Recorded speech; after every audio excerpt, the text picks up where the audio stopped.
नमस्कार मेरे प्यारे बच्चों। क्लास 10th वाले बच्चों के लिए 3 चैप्टर के फॉर्मूले आज हम क्लियर कराने वाले हैं।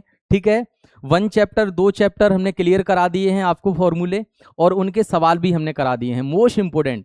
अब हम मोस्ट इंपोर्टेंट क्वेश्चन आप लोगों को कराएंगे जो कहीं ना कहीं 2027 में आप लोगों को पेपर में छपे हुए नजर आएंगे। क्लियर?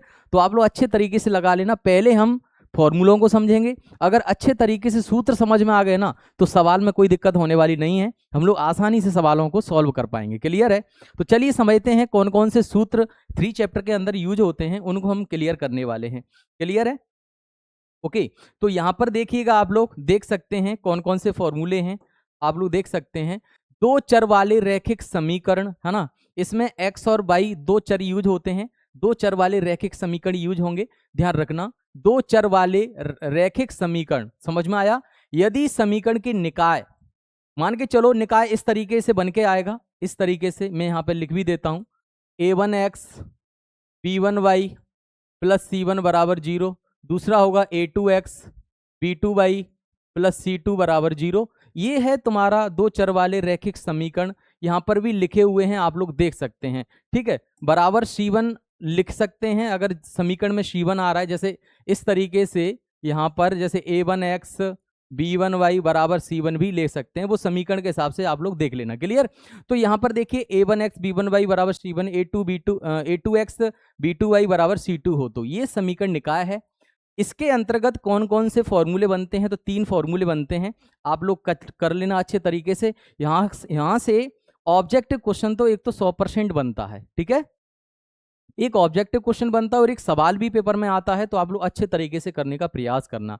यदि समीकरण निकाय, यानी निकाय को युग्म भी बोल सकते हैं, अद्वितीय हल होगा, क्या होगा भैया? अद्वितीय हल होगा। या फिर पूछेगा रेखाएं प्रतिच्छेदी होंगी, या फिर पूछेगा समीकरण के जो युग्म हैं वो संगत हैं या फिर असंगत हैं, इस तरीके से भी पूछ लेता है। तो जब संगत की बात करेगा, या फिर रेखाएं प्रतिच्छेदी होंगी, या फिर समीकरण निकाय का एक अद्वितीय हल होगा, तो आप लोगों को एक फॉर्मूला याद करना पड़ेगा, a1/a2 बराबर नहीं b1/b2 बराबर c1/c2। यानी इतना आपको याद करना पड़ेगा, a1/a2 बराबर नहीं b1/b2, इतना आप लोग याद कर लेना। क्लियर? समझ में आया? चलिए आगे, समीकरण निकाय का एक अद्वितीय हल नहीं होगा, यहां पर नहीं होने की बात कर रहा है। किसकी बात कर रहा है मेरे प्यारे बच्चों? नहीं होने की बात कर रहा है। इस तरीके से ये समांतर में भी पूछ सकता है कि यदि रेखाएं समांतर हों, या फिर रेखाएं या फिर समीकरण के युग्म हैं वो असंगत हैं। क्लियर है?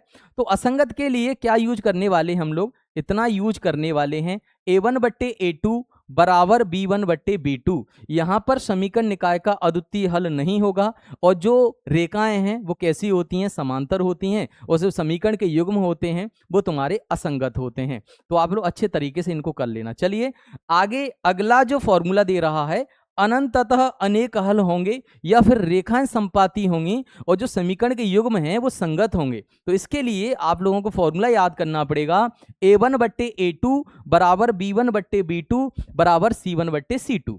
तो ये वाले फॉर्मूले अच्छे से कर लेना। एक ऑब्जेक्टिव क्वेश्चन और सवाल 100% पेपर में आएगा, इसी को आप लोग अच्छे तरीके से ध्यान रखना। ठीक है, चलिए नेक्स्ट आगे बढ़ते हैं। अगला क्या दे रहा है? देखिए, ये कुछ महत्वपूर्ण पॉइंट यहां पर दे रहा है, क्योंकि आगे चल के जो परिभाषा वाले जो सवाल आते हैं उसमें हम समीकरण बनाते हैं, तो ये मेन पॉइंट आप लोगों को याद करना चाहिए। ठीक है, कोई आयु वाले सवाल आ जाते हैं, है ना, कोण वाले सवाल आ जाते हैं, तो उनके लिए ये महत्वपूर्ण कुछ पॉइंट हैं, अच्छे तरीके से याद कर लेना, तो आप लोगों को कोई दिक्कत नहीं आएगी। ठीक है, अभी हम इस वीडियो में फॉर्मूले करा रहे हैं, लेकिन आने वाली वीडियो में हम सवाल भी कराएंगे, तो मोस्ट इंपोर्टेंट क्वेश्चन आप लोगों को कराएंगे क्लास 10th मैथमेटिक्स के, कोई दिक्कत नहीं होगी। ठीक है, तो चलिए क्रम से ये क्लियर हम लोग करते हैं। माना इकाई अंक हमने x मान लिया और दहाई अंक y मान लिया। अगर उसने पूछ लिया कि 2 अंक वाली संख्या क्या होती है, तो आप लोग याद कर लेना 10y प्लस x। ये तो आपको याद करना ही पड़ेगा कि 10y प्लस x 2 अंकों वाली संख्या होती है। क्लियर?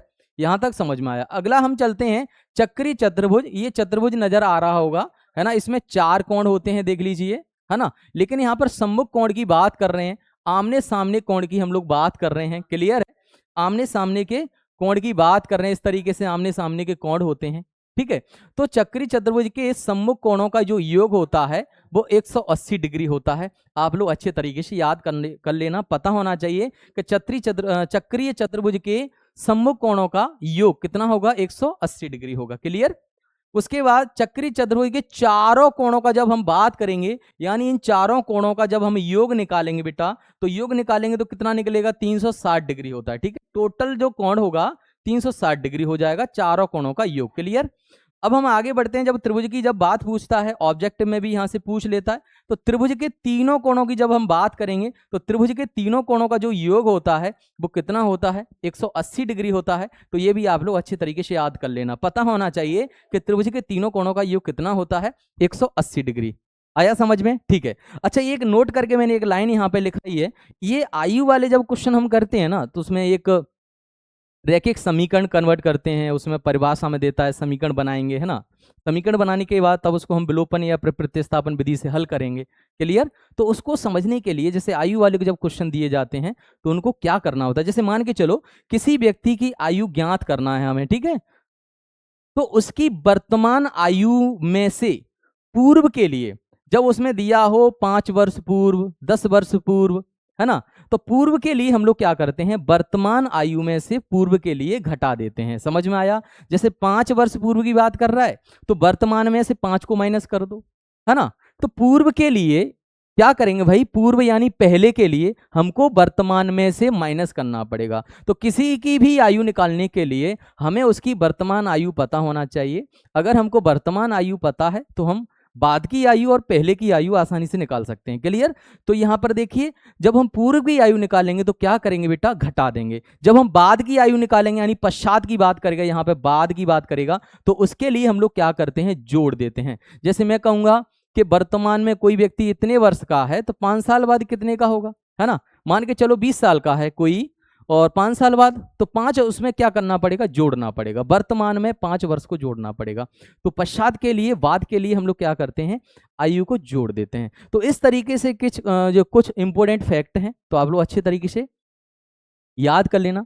आगे चल के हम लोग सवाल लेके आएंगे, वो भी मोस्ट इंपोर्टेंट हम लोग सवाल चलाएंगे जो कहीं ना कहीं पेपर में आपको मिल जाएंगे। तो आप बने रहिए और अच्छे तरीके से रिवीजन करते रहिए, कोई दिक्कत नहीं आएगी। Okay, thank you so much.